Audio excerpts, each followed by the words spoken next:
children. And with me today is Diane Lalonde, a research associate with the Learning Network at the Center. On behalf of our whole team, I would like to welcome everyone to our new resource webcast series. In this series, we will feature exciting new gender-based violence resources developed by our leading Ontario stakeholders.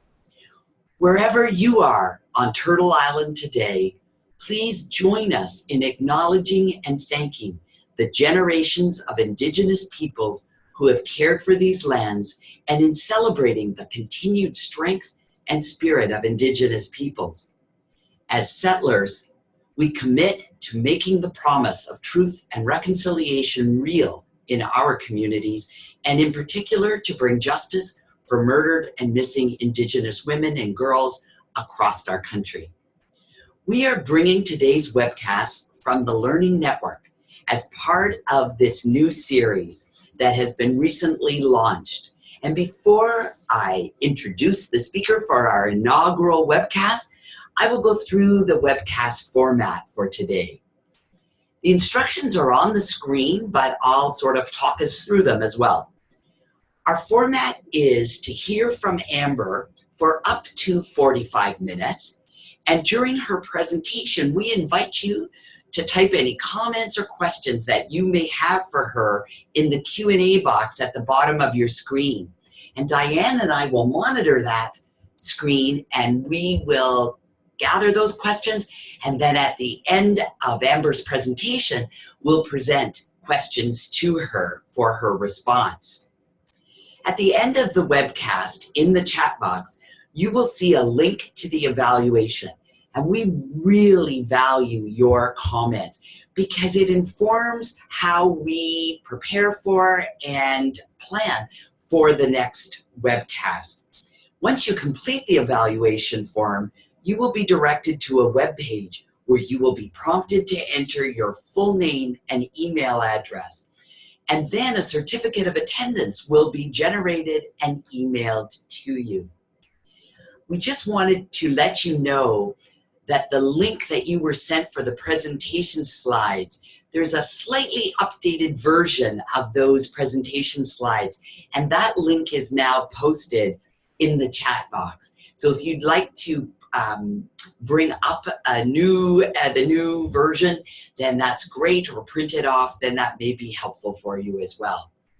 I also want to let you know that the webcast recording will be posted on our website within the next few days. And once posted, an email will be sent out to all those who've registered for this webcast.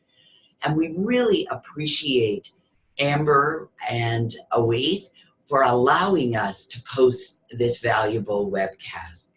And now I get to introduce Amber Wardell. Amber is the coordinator of the Aging Without Violence project, which is sponsored by the Ontario Association of Interval and Transition Houses. Amber has worked for over a decade as a community educator, advocate, and counselor for women and youth who have experienced violence. And I've had a chance to observe Amber as she's provided amazing leadership to this project and to the development of the resources that you're about to learn about. And it is my absolute pleasure to turn this webcast over to Amber now. Thank you so much, Linda and Sarah and everyone at the Learning Network. We're so honored to be featured and the project featured in this first webcast series. And it's such a wonderful idea to really, try to provide those resources for the frontline workers. And thank you for everyone for attending today. So I also wanted to start off with a land acknowledgement. And in the spirit of truth and reconciliation, OAIT would like to acknowledge the many territories of Turtle Island on which we work and reside. These territories, ceded and unceded, are home to the many Indigenous peoples who have lived here for tens of thousands of years and continue to live here.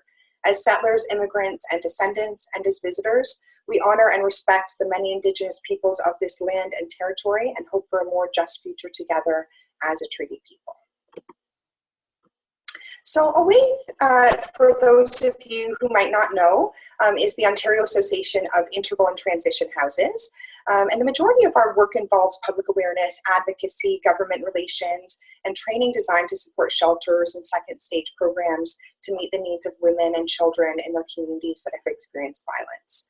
The Aging Without Violence project is a new initiative of OAIT, and that started just January 2018, and it will continue for 3 years to March 2021.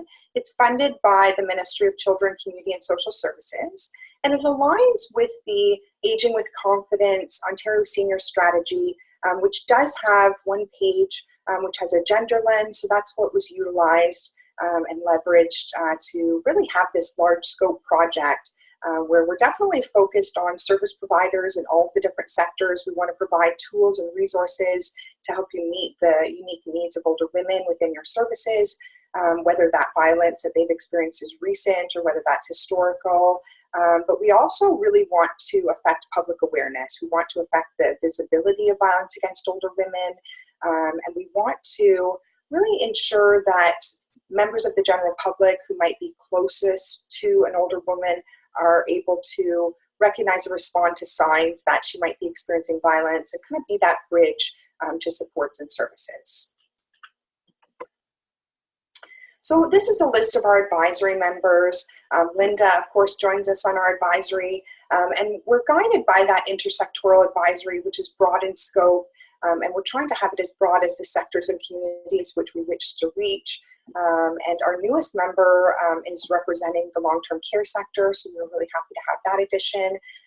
And you can see we have all the members here. You can read more about all of our advisory members and get connected with their resources that they might have through the OAIT website, and I'll show you that link later, and I'll do a preview of the website as well. So I want to start off today and talk about some language that we use in the project, and talk a little bit about why we use that specific language. So violence against women, I've included the United Nations definition here, which is one of the best definitions that we would recommend using.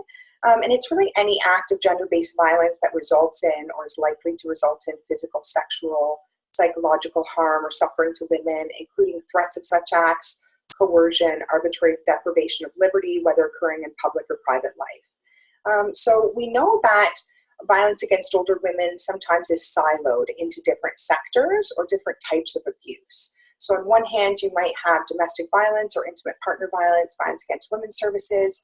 Then we have elder abuse sector, elder abuse senior focused services. And then we have different services that might fall under family violence, for example.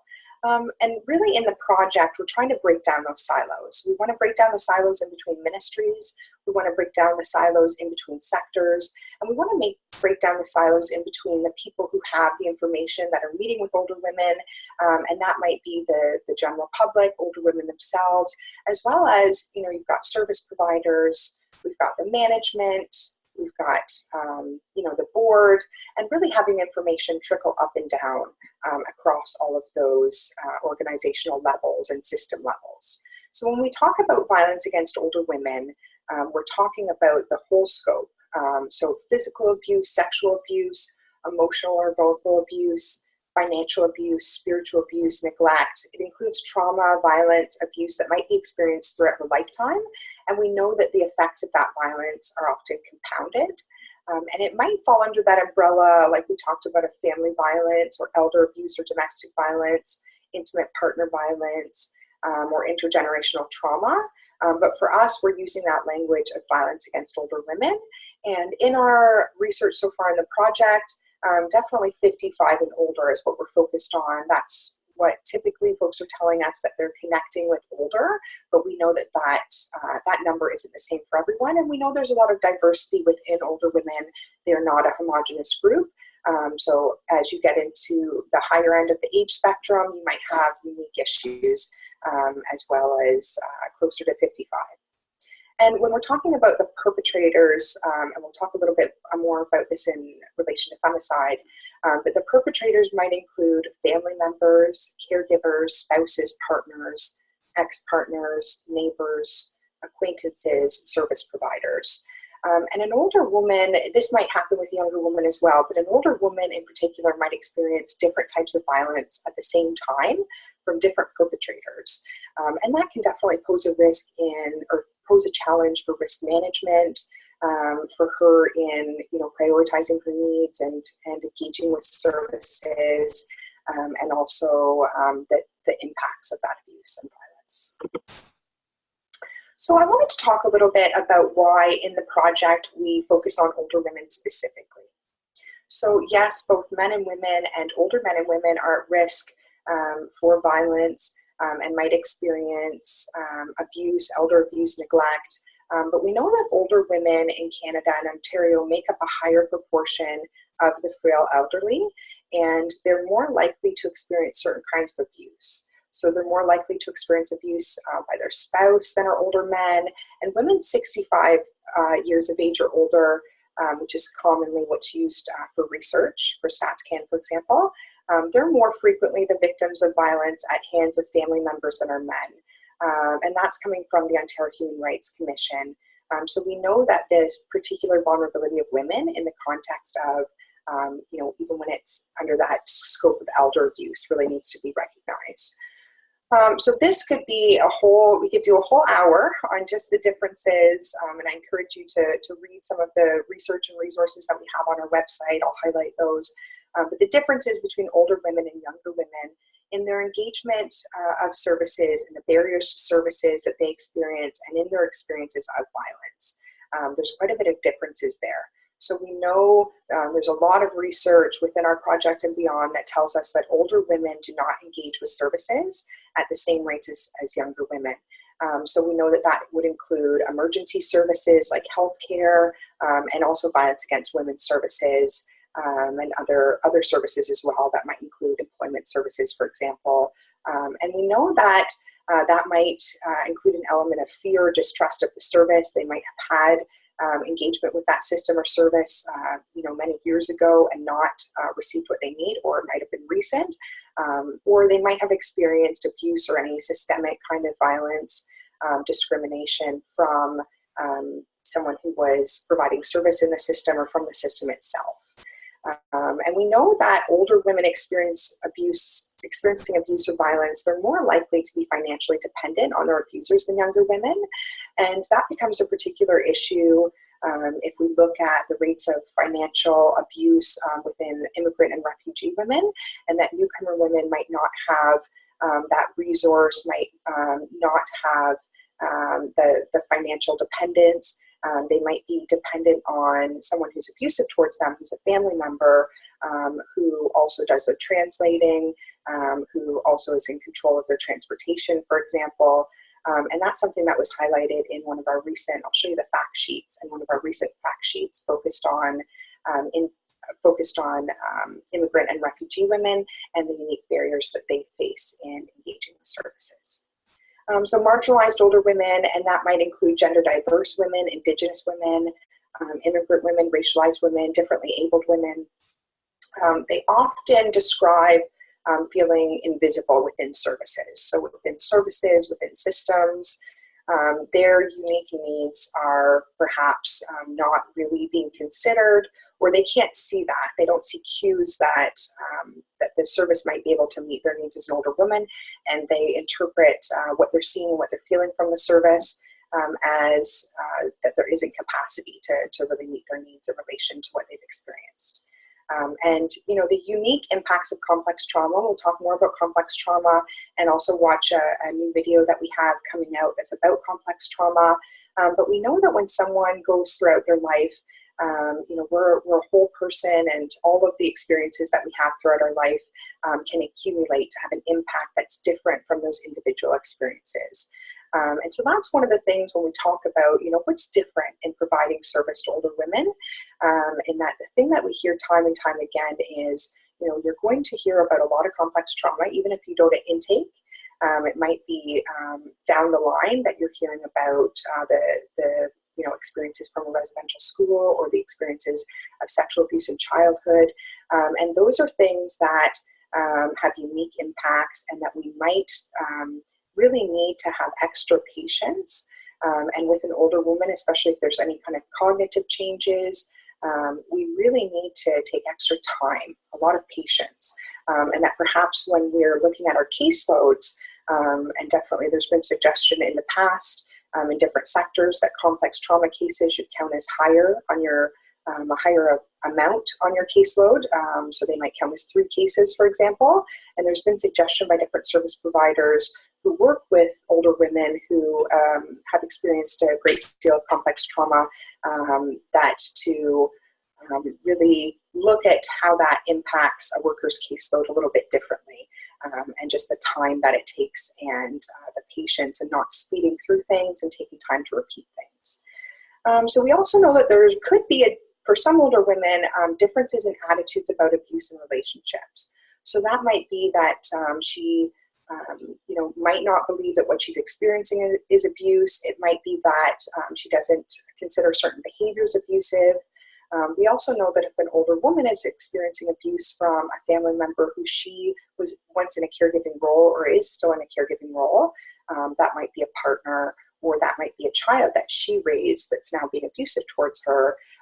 There's a lot of guilt and a lot of shame connected with being the one who potentially raised that child, and connection with their feeling a guilt about responsibility for their actions or behaviors in relation to the abuse. And I mentioned that distrust of services, and we kind of have to keep in mind the context of a person's life. And they might have engaged with services at a time where there were not policies that we have now, where there wasn't maybe the level of training that we have now. And thinking about the way that abuse is defined by different people in different social locations and by women of different ages, I think that idea of how have I lived through different decades and different times in Canada, perhaps, where there were a lot of different laws that might have said different things about abuse being okay or not okay, or an absence of laws. So it's something where, as I say, there's a lot of information. I think that if you're just kind of looking at whether or not you're providing perhaps senior services, and you're looking at, how are older women kind of impacted by violence, or if you're providing violence against women services and you're considering your older clients, I think there's a lot of research out there, and I would point to the gap analysis, which is on our website that we did last year. So that's on oath.ca, and I'll show you that. I'll put up the website address later, and that would be a great one to start off with. And we also have an environmental scan, and both of those would point you to some research that's recent and some information that might be helpful. So 2 of the foundational approaches with the project is intersectionality and intersectoral collaboration. So I just wanted to spend a minute and talk about that. So this is a quote from OAIT's Intermediate Foundations course. We have a training portal and a resource library on our website, and there's a recent Intermediate Foundations course that this is taken from. And intersectionality includes recognizing the ways in which sexism, racism, colonialism, ageism, homophobia, transphobia, ableism, and poverty intersect in our own lives and shape our own life choices and opportunities. So we know that we really have to consider our own location, as well as the context of our clients' lives and their experiences within systems, in order to provide service really from any kind of sector, from any kind of mandate that really meets her needs. And we'll talk a little bit more about intersectionality. And intersectoral collaboration is that collaboration in between, all levels. So the ministries, the policymakers, boards, management, staff, volunteers. Promising practices really include sharing knowledge at all those different levels, and knowledge that trickles up and down and across organizational structures. So I was just looking the other day at who was kind of attending. We had some still folks who joined us and registered after that, but I wasn't seeing a lot of violence against women sector. So you might know this for sure if you're in the sector, but I wanted to spend a moment on when we talk about VAW, and we're kind of pitching a new acronym of VAOW, Violence Against Older Women. What is VAW, what are VAW services in Ontario? So a lot of folks who are outside of the sector might identify violence against women as primarily women's shelters and definitely that does include emergency women's shelters across Ontario, but it also has a broader scope. It includes community-based programs and services, transitional support services, provincial crisis lines such as the Senior Safety Line, Assaulted Women's Helpline, Talk for Healing, and FemAid. You can see some of those listed on the right. That's a snapshot from our website. And Talk for Healing is a culturally grounded, fully confidential helpline for Indigenous women, and it's available in 14 languages across Ontario.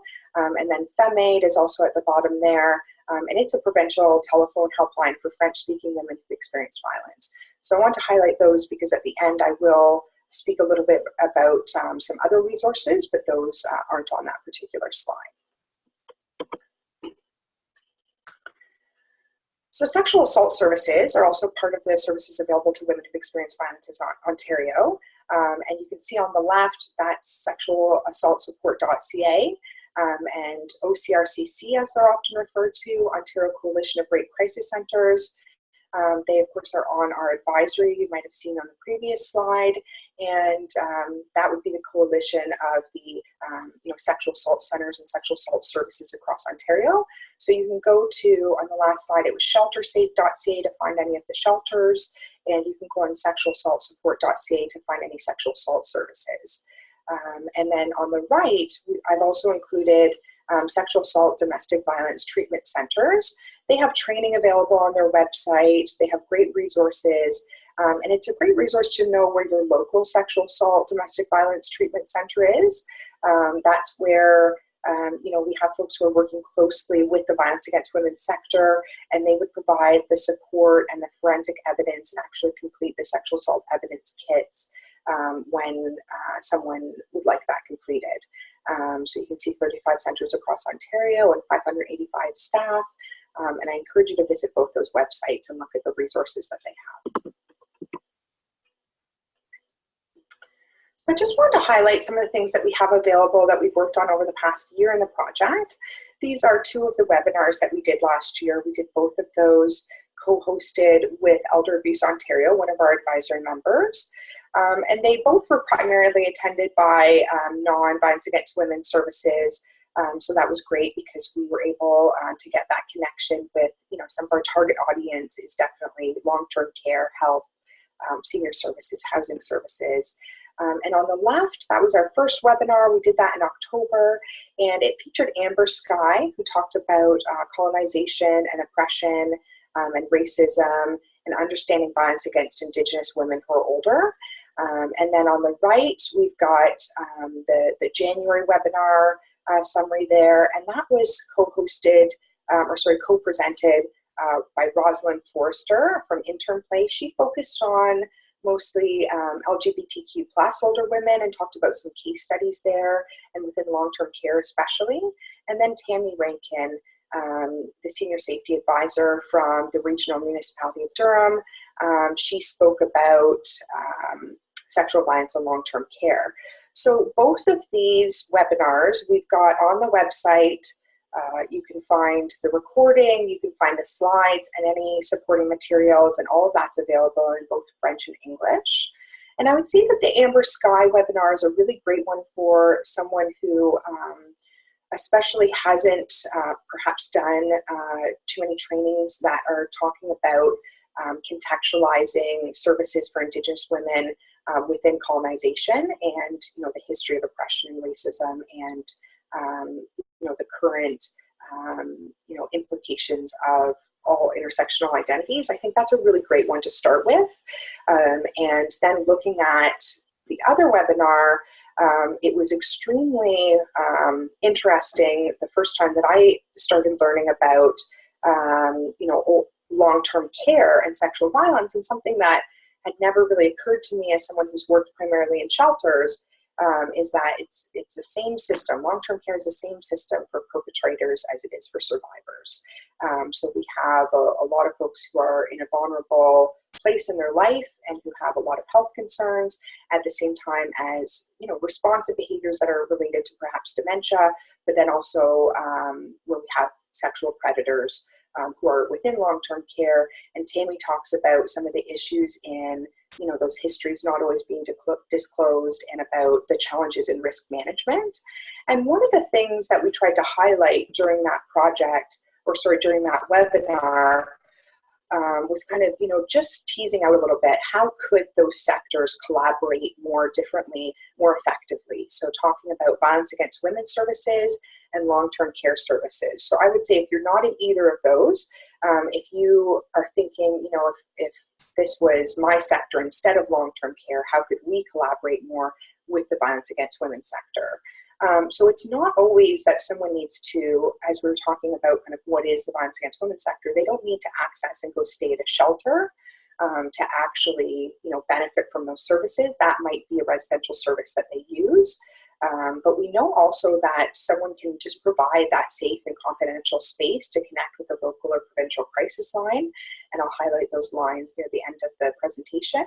And also that, violence against women's services can really provide a lot of support related to historical or recent trauma. And it's not always well known that even if someone has cognitive difficulties, or if they, maybe it's not cognitive changes, maybe it is in relation to the trauma and an impact of the trauma, that they don't have that full memory. That's very common.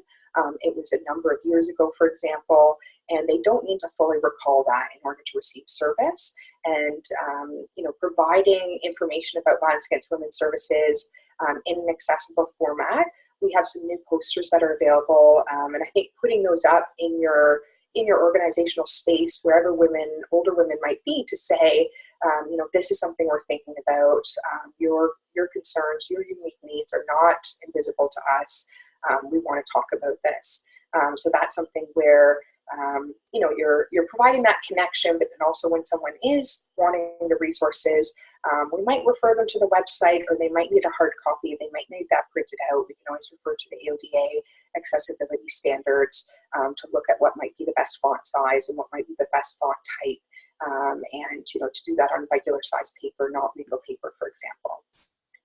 If mobility issues permit, so this isn't always the case, but if they do permit, we can arrange for counseling appointments or ask if virtual or phone support is possible. So some services might be able to provide that and some might not, but we don't know if we don't ask. And transitional support, so that's something where you might have a transitional support worker that's working within a community location or at a shelter, and they can actually go, as long as it's safe to go there, they can actually go and meet with a woman where she's at in a lot of programs. So that might be that they could actually attend the long-term care home and meet with her to talk about what the transitional needs are that she might have, which might be legal advocacy, for example. And we also know that that collaboration, which might be an actual meeting. So it might be a meeting between the long-term care staff and between, for example, the sexual assault center staff, to talk about maybe something that there's some risk with a potential perpetrator, or there has been an incident, or to talk about creating that plan for safety around someone who's particularly vulnerable, or perhaps where there's a relationship that they're concerned about. I encourage you to really take a look at that presentation and Tammy's slides in there within long-term care, and just that piece of reporting, for example. And there's some great guidelines in there for how to do recording and reporting within that sector, which is within a client-centered framework. And we also know that whatever sector you're from, it is often that even without specific funding for that there could be an in-service training that's offered and potentially exchanged with local violence against women services. So you might have, a tour by your staff of the shelter, and they might then also come and speak with your location, wherever you're at, or have some kind of training there about your services, and just increase that capacity to really work together. Okay, so I'm just going to open up a live polling question now. So we actually asked this at our last webinar, and I thought it would be great to get an opinion from everyone who's attending here as well. And we'd like to know what services in the violence against women sector you referred to or collaborated with while assisting an older woman.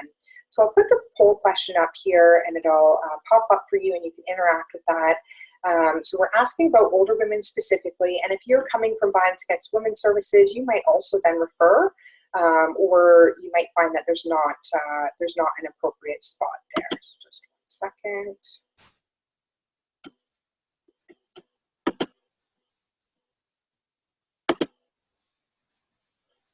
Okay, so the poll is in progress, and I'll give you a minute or so to respond here. The options are the first one, local shelter, women's services, counseling, or transitional support program. So if you referred someone to counseling that was at a shelter, even if they didn't stay at the shelter, that would be in there. Local shelter, women's services, crisis lines, provincial crisis lines. So we included in there senior safety line, assaulted women's helpline, FMA, Talk for Healing. Provincial crisis line, that was entered in twice, so we'll combine those results.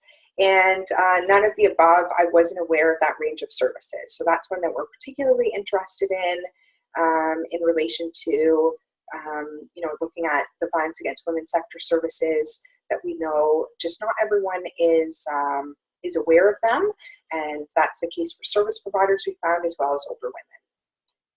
Okay, so I'm just going to give 1 more minute to vote because I can see that they're still coming in, and then we'll end the polling there, and I really appreciate everyone participating in that.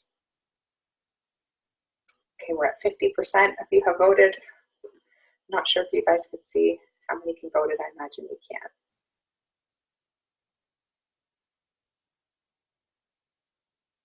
Okay, so it looks like those are all the results that are coming in. I'm going to end the polling now. And 18% of you said that you weren't aware of the range of services. And the highest response was the local shelter, or the local shelters, or women's services crisis line. Both of those were the highest responses there. So you're now viewing the results. And as I say, 64% said the local shelter, and we'll combine those bottom two.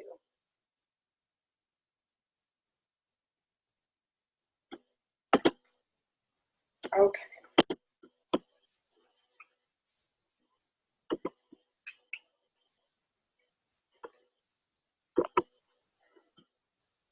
Sorry, I'm just having trouble. There we go. Okay, so these are some of our monthly fact sheets. We release these every month. They're located on our website in the resources section. We provide them in French and English, and they're not a complete, summary of an issue, but it's a snapshot. It's kind of getting you started.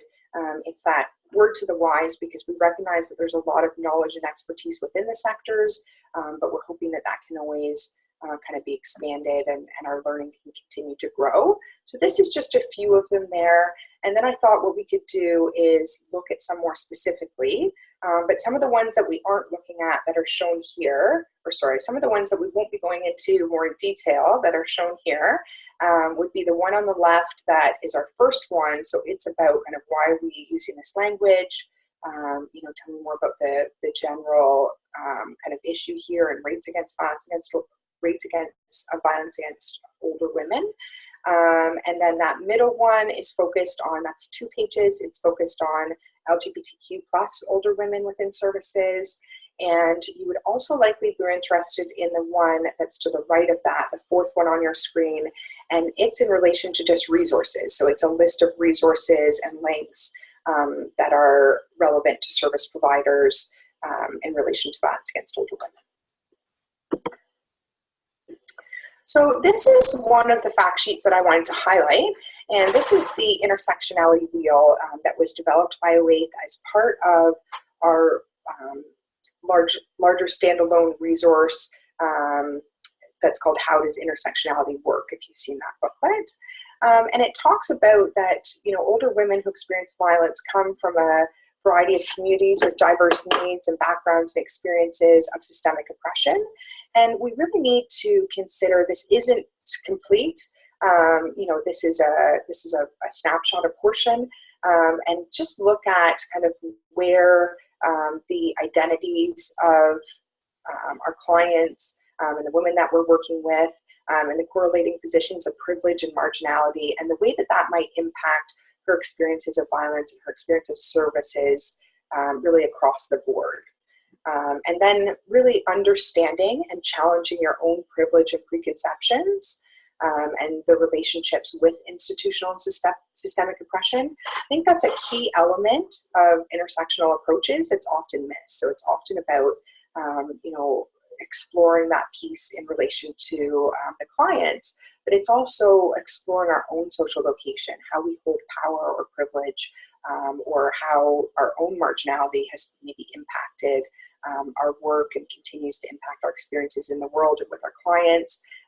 That's a really important part of doing this work from that ongoing lens. So it's something where we're continuing, I think, in this sector and beyond, we're continuing to learn about intersectional approaches. And it's something where you'll see this as well, and a version of this in the training tool that we're about to release that looks a little bit different and is just a little bit more engaging as well. So this is another fact sheet, and this is one that was done in January 2019. And it's on knowledge of capacity, violence, and risk being vital to supporting older women.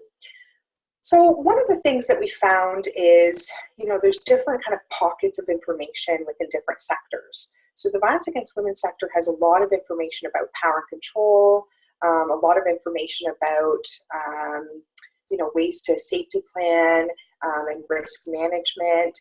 And then if we look at different sectors that perhaps more so are coming from a health perspective or working with seniors specifically, they might have a lot of knowledge about, capacity that perhaps isn't something that's common for violence against women workers. So we know that there's just a lot of information sharing that needs to occur there. And I'll talk about some system tables where I think there's potential for that later in the presentation. But here we've highlighted the competency hierarchy and how that really impacts the legal implications in relation to relationships and sexual violence. And then a few resources are listed here, which I thought might be helpful for you. Again, we have the senior safety line, but then also we've mentioned some of the legislation that's relevant here, the capacity assessment office, but also noting that we never assume capacity issues or ability limitations due to age. But if you're unsure if an older woman is, has that full, like where she would be in relation to the capacity, you can presume capacity and work with her to get a capacity assessment through the capacity assessment office. The other thing that we wanted to note is that, if a woman's power of attorney or substitute decision maker is abusive, that's something where you could refer that to the Office of the Public Guardian of Trustees and talk about them with your concerns. But also we wanted to recognize when there's capacity concerns or just when there is the potential for capacity concerns.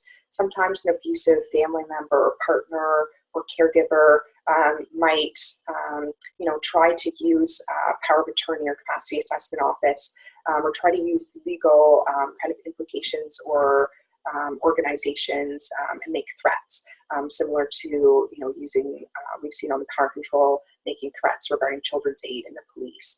So that would be something to consider, kind of increasing your knowledge of those services, so that also when you're thinking about how to engage and when to engage and what that looks like, that you're really informed, and as well the implications of capacity in relation to a perpetrator where there are power and control issues.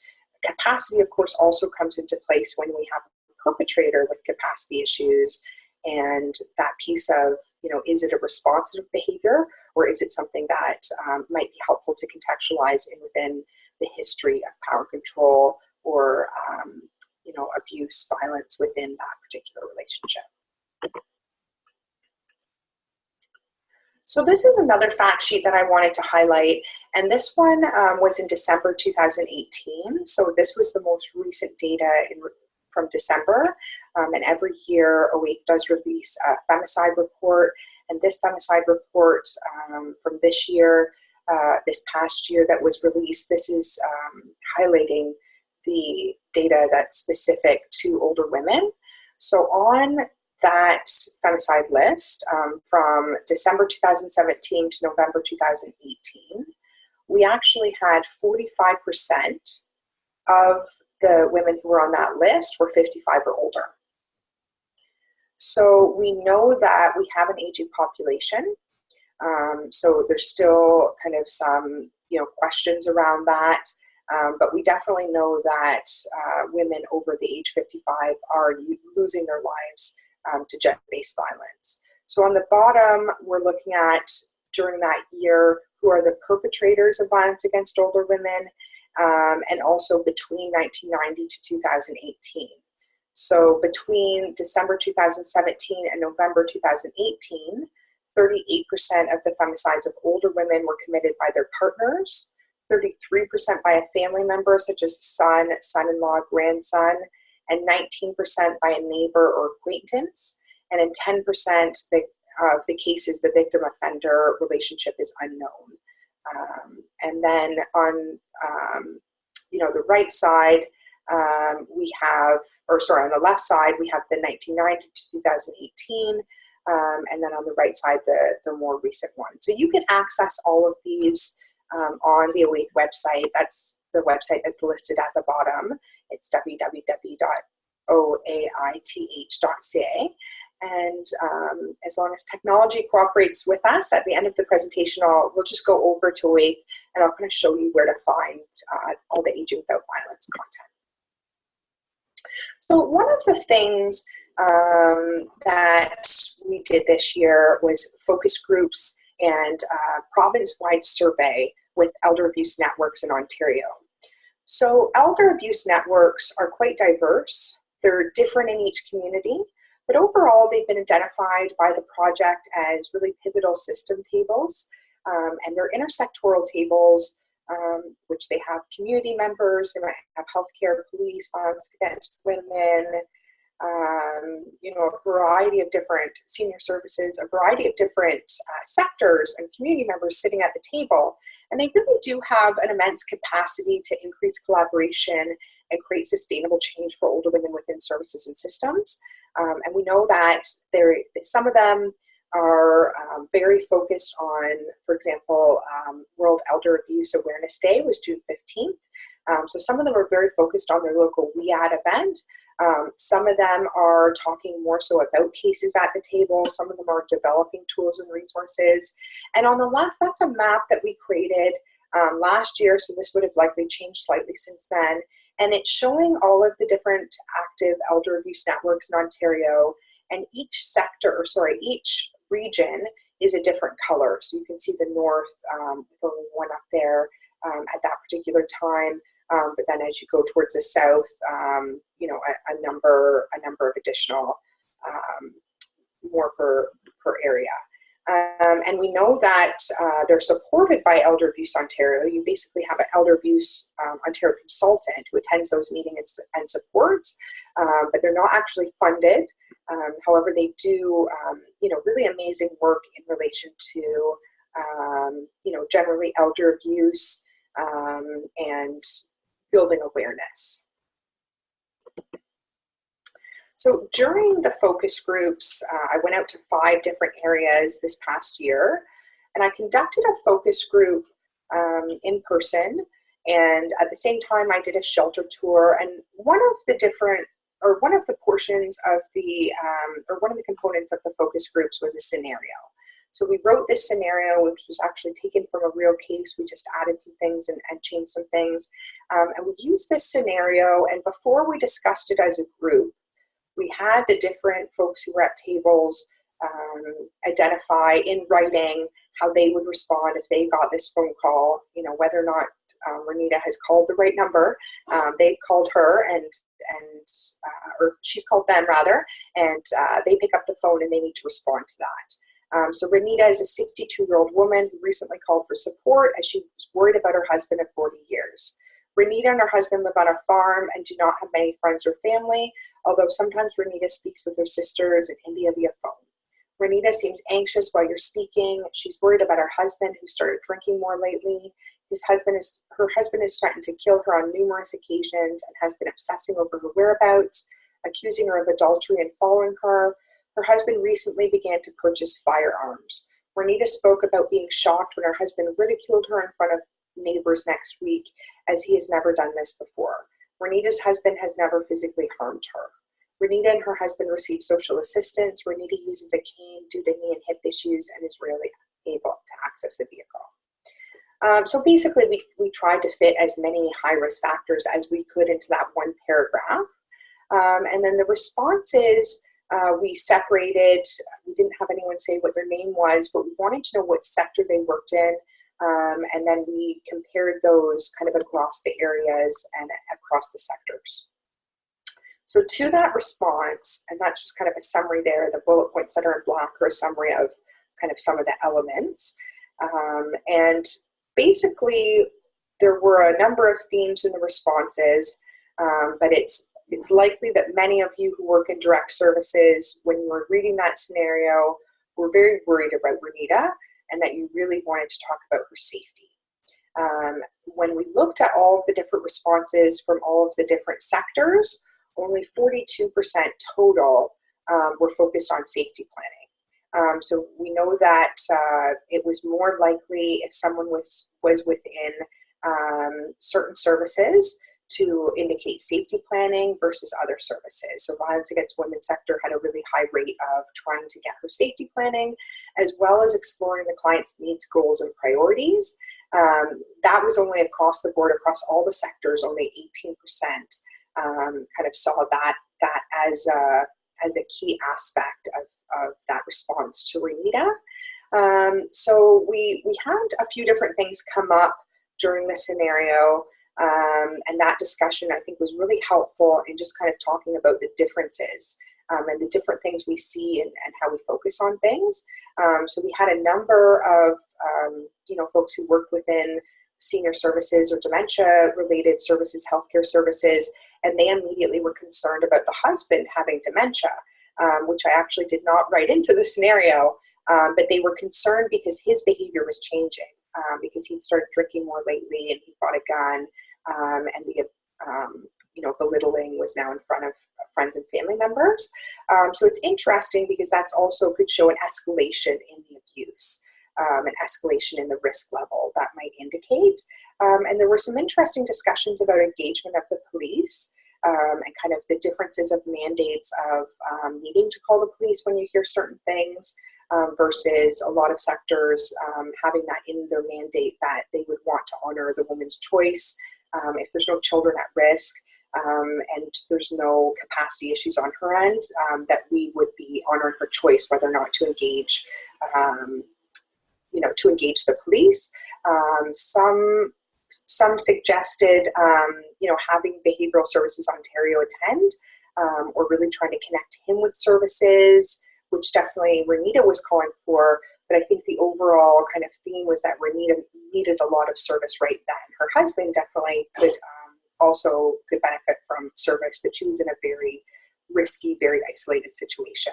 So overall, it really showed, more work is needed in helping sectors that might not have a lot of experience with violence against older women specifically, and that really client-centered approaches in recognizing, responding to high-risk factors, understanding a history of power and control within a relationship, as well as I think, it let us know that it could be helpful for the violence against women sector to have more information and training on the complexities and supports in relation to dementia and other cognitive changes associated with aging and effectively managing risk.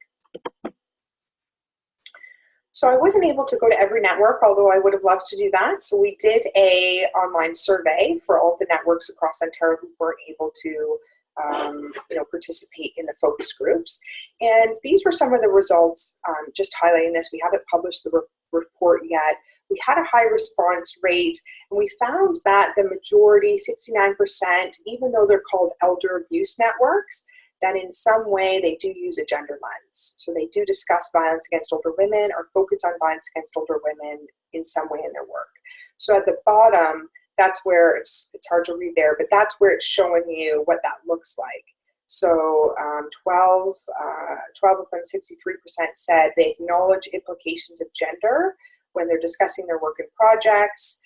6 of them, 31%, said by promoting violence against women, specific resources, training, information electronically. So meaning that the Elder Abuse Network might be a great place to send something about your recent event that you're doing, or a resource that you have, or something that you're trying to connect with, that they would be willing to forward those things. But also 5 actually said by developing resources targeted to the service providers of older women specifically. So we know that even though they're under that umbrella of elder abuse, that there is that gender lens that's often used. And one of the things that we found was there was a bit of a disconnect in between some of the system tables. So I don't have a slide. Maybe one day I'll have a slide on that. I don't have one currently, but the different system tables kind of in Ontario. So you've got regional system planning tables, you have crisis mobilization, situation tables, but a really key one is violence against women coordinating committees. So those coordinating committees are funded. They're all across Ontario, and they really have a lot of knowledge and a lot of different stakeholders at the table to talk about violence against women.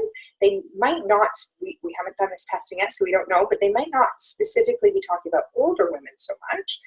But when we look at the elder abuse networks, they have a lot of crossover in the membership, and they might not specifically always be thinking about violence against older women, but they're saying there's a lot of potential for that. And they, right now, are not all connected with the Violence Against Women Coordinating Committee. So only 9% of the networks indicated that they had collaboration in any way. We kind of listed the different ways that might look with the Violence Against Women Coordinating Committee. So I'd encourage you to find out where your local coordinating committee is. There's likely, they used to be called DV3Cs, Domestic Violence Community Coordinating Committees, but they're now Violence Against Women Coordinating Committees, but also your Elder Abuse Network. So you can look on the Elder Abuse Ontario website to find a list of all the Elder Abuse networks, but you can also find your Violence Against Women Coordinating Committee. You could do that through calling your local Violence Against Women service, or you could also check and connect potentially with Building a Bigger Wave, the Ontario network of coordinating committees would likely be able to help with that. And I just highlighted here that 86% of the respondents, so these are folks who are working on this issue within their work and at their table, are saying that older women's lack of knowledge of services is a primary barrier, in addition to not believing what they experience as abuse, and transportation continues to come up consistently. We do have a fact sheet specifically on rural women, and transportation is connected to all of the barriers basically. So this is a preview. This isn't yet available on the website, but it will be coming out very soon. And we put together a visual training tool that's called Her Brain Shows for Her. So if you work with women directly, you're our target audience. It might be someone who's working in a shelter who's using this. It might be someone who's working within law enforcement or in health services. But we want a worker or healthcare professional or an officer to be able to go through this tool. They can do that at their own kind of pace. And it actually has, these are images on the bottom from the training tool, where it actually has black and white images that you can color in. And that interactiveness can help to cement the learning, but also I think really explain things and visualize that neurobiology of trauma in a way that can help to really have an impact for the worker, but also the clearer our understanding is, the clearer that we can communicate that with women. And I know in my own work with women who've experienced abuse, and older women and any kind of violence, that there's kind of two pieces. There's understanding neurobiology of trauma, yourself, and then there's that piece of how do I talk to different clients about this in different situations, to have the maximum impact without overwhelming with information, but to help them understand their choices, for example, and how, as our title indicates, when you're in a time of fear, that your brain chooses for you. And the training tool will be coming out and available on the website. And that is what the cover will look like up on the left. Her brain chose for her, and we'll have that in French and English. So, Amber. Yes. Sorry, it's Linda. I just want to say that we've just got 5 minutes left. So I didn't know whether you wanted to take a couple of questions. Yep. Whether there's something that you just really want to make sure participants see before we move on. Okay, so thank you for that. I did not have a time tracker on here, Linda, so I put a lot of content in here that you'll be able to see then on the uploaded slides, and it's just a preview of some of the testing we did across Ontario, and then we've got these postcards and posters coming out. So the thing that I'll highlight is we're launching those on Tuesday, and that you can join our Twitter chat to then see those posters and learn more about the project. And we do have everything, that we've talked about that is available now up on the website, but everything else that isn't there is coming. And if you go to older women on the top right of our website, that's where you'll find the Aging Without Violence content. That's great, Amber. Thank you so much. And it's wonderful because we have just a few minutes for some questions. And we wanted to start with this question, which is just perfect for you because of all the resources on your wonderful website, Aging Without Violence. And the question is, what are some tips for educating people on violence against older women when it's a group who's really resistant to the idea that it even exists? Yeah. That's a really great question. One of the tips that we got when we did our focus groups that you'll see in the consultation report, the Elder Abuse Ontario or Elder Abuse Network consultation report has recommendations in there that'll be coming out, is really it's kind of about where you do that outreach to kind of get the buy-in. And one of the suggestions was to utilize Ontario Early Years Centers, and that when we approach something, kind of, someone's there, perhaps, let's say an older woman's there with her grandchild at early years, and kind of striking up that conversation. Or you might have a male family member who's attending and kind of say, would you be interested in learning more about this?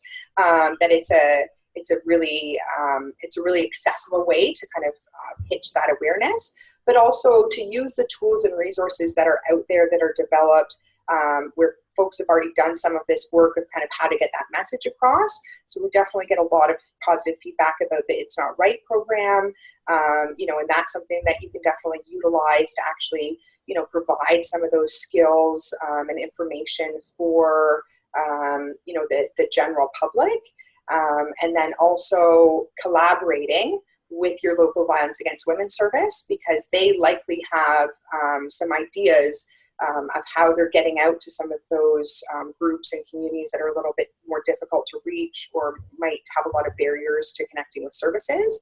And sometimes that's really about building those community-based relationships and finding that person who might be willing to work with you. And sometimes there does have to be a changing of the messaging to fit the target audience, but you're doing a leading in and maybe giving them some messages to start them off without too much that's overwhelming when they've never really talked about it before.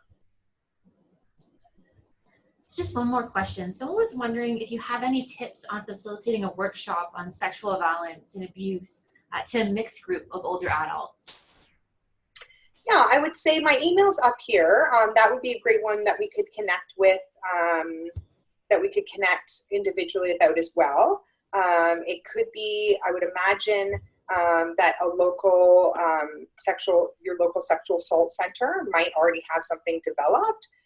We can always connect with, there are some resources that are on the Elder Abuse Ontario website. We definitely have some tools that are available through OAIF and OCRCC.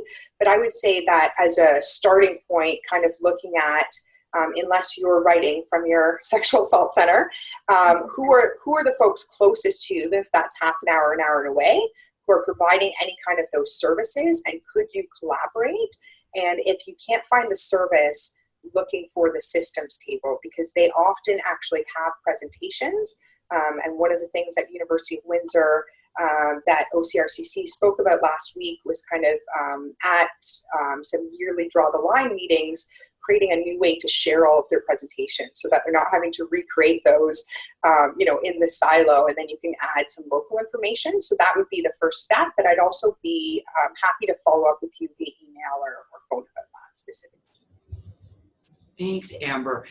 Just another one that's really important.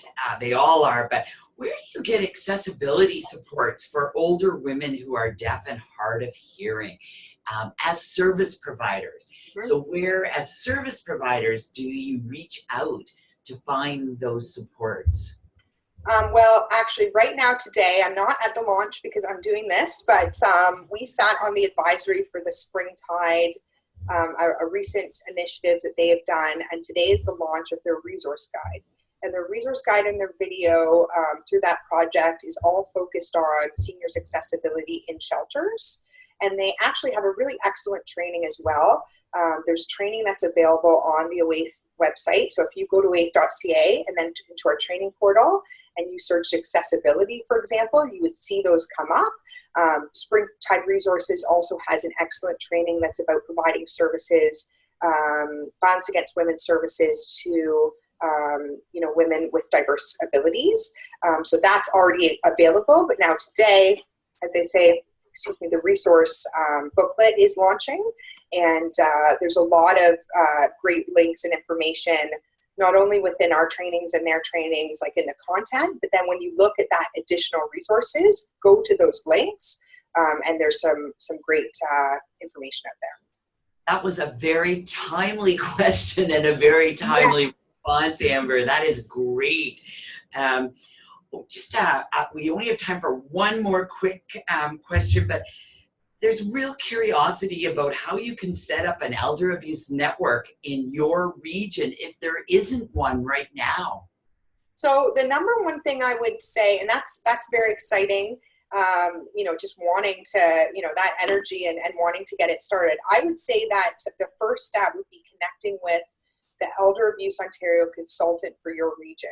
So if you go to elderabuseontario.com, you'll see that there's a section that is about the networks, or if you search elder abuse networks, and I believe it's 7 consultants that are across Ontario. So there's definitely a consultant that's assigned to your region, and that consultant would be able to tell you, there's a list on the website of all of the different networks, but they would be able to connect with you and tell you about how to get connected with your local network, or if there wasn't one local to you, you could definitely start that conversation with them about the potential for that in your community. Amber, we just want to thank you so much, and to all of our participants that are still with us, we just want to say that we know from experience this is an amazing website and an amazing toolbox of resources for multiple purposes, and that we just really encourage you